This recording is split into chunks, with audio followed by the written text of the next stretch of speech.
Okay, so in this problem, we're going to take the derivative of this function, and if you notice, it's a composed function, right? It's got an inside piece and an outside piece. You don't have to notate this out if you don't like, but I'm going to do it just to hopefully illustrate how the chain rule works. We could view this as the composition of these two statements here, right? We got this u, which is the whole quotient on the inside, and then we've got y, which is defining what's going on with u, what's being risen to the -3. Okay, so, taking the derivative of this function here is a chain rule problem, and the book was defining that thing what's called the extended power rule, which is fine. It's already been composed, so we can really think of this as, all right, well, the derivative is going to be the derivative of the outside piece, which is just bringing the -3 down. Remember, we're rewriting the inside and then reducing that power by 1. Right? So that's really dy du, right? If you were to take the derivative of y with respect to u here, we get that -3u to the -4. Well, that's what we did. We just have u still in terms of x. And then it says multiplied by the derivative of the inside, right? Well, the derivative of the inside is the derivative of this quotient, which is really the derivative of this piece up here, the derivative of u with respect to x. That's what we're working on, the derivative of the inside. And if you notice, if you were to multiply dy du times du dx, those the du differential would cancel, and the result is the derivative of y with respect to x. That's what we want. That's the chain rule, and again, that's what the book was calling the extended power rule. Just say bringing that power down, reducing it by 1, and then rewriting the inside, focusing on multiplying by the derivative of the inside. So we're going to get du dx here, the derivative of the inside, which if you notice is a quotient, which means we're going to need the quotient rule.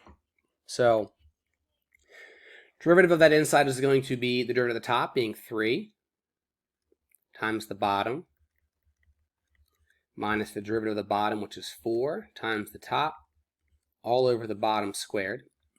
And then if you simplify this, you should see, let's see, we got 3 times 4 makes 12x minus 12x. So we've got 12x minus 12x is nothing. And then we've got 3 times 5 makes 15.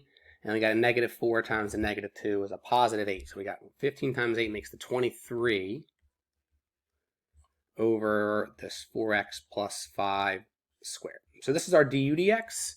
And all we got to do for this is to just multiply this in down here.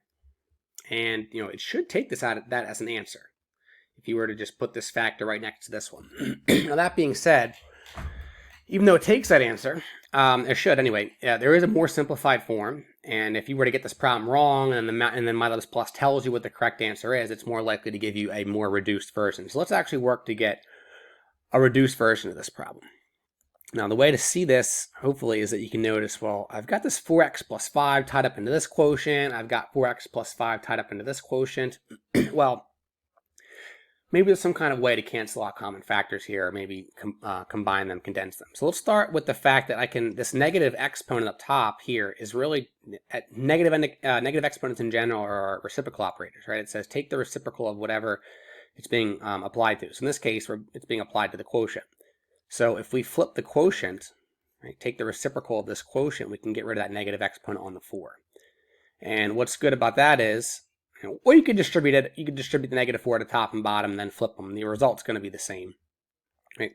I'm going to distribute that exponent top and bottom, and we can see it a little more clearly as to how these common factors are going to cancel. Right?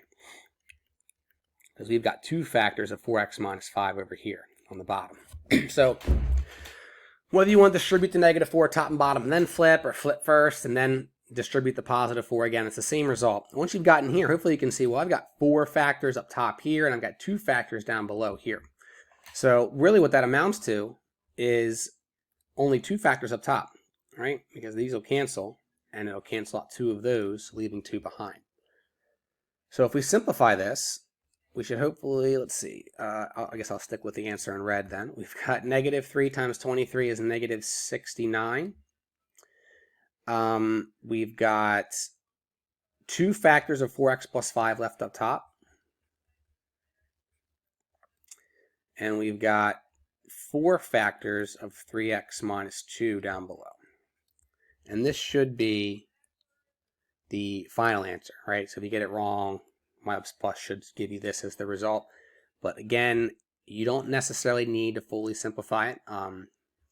I would recommend doing it though. It's nice to practice. I mean, this is the level of algebra that you really need competency with to do well in this class in a lot of areas. So it's nice to practice it. But this is one of those more algebraically intense problems. This quotient here, and then the other one from this review, which was the product rule that had the chain rule elements. I think it was number 4 from the review. But yeah, hopefully that helps. If there's any other questions, feel free to let me know. And take care. Thanks. Bye.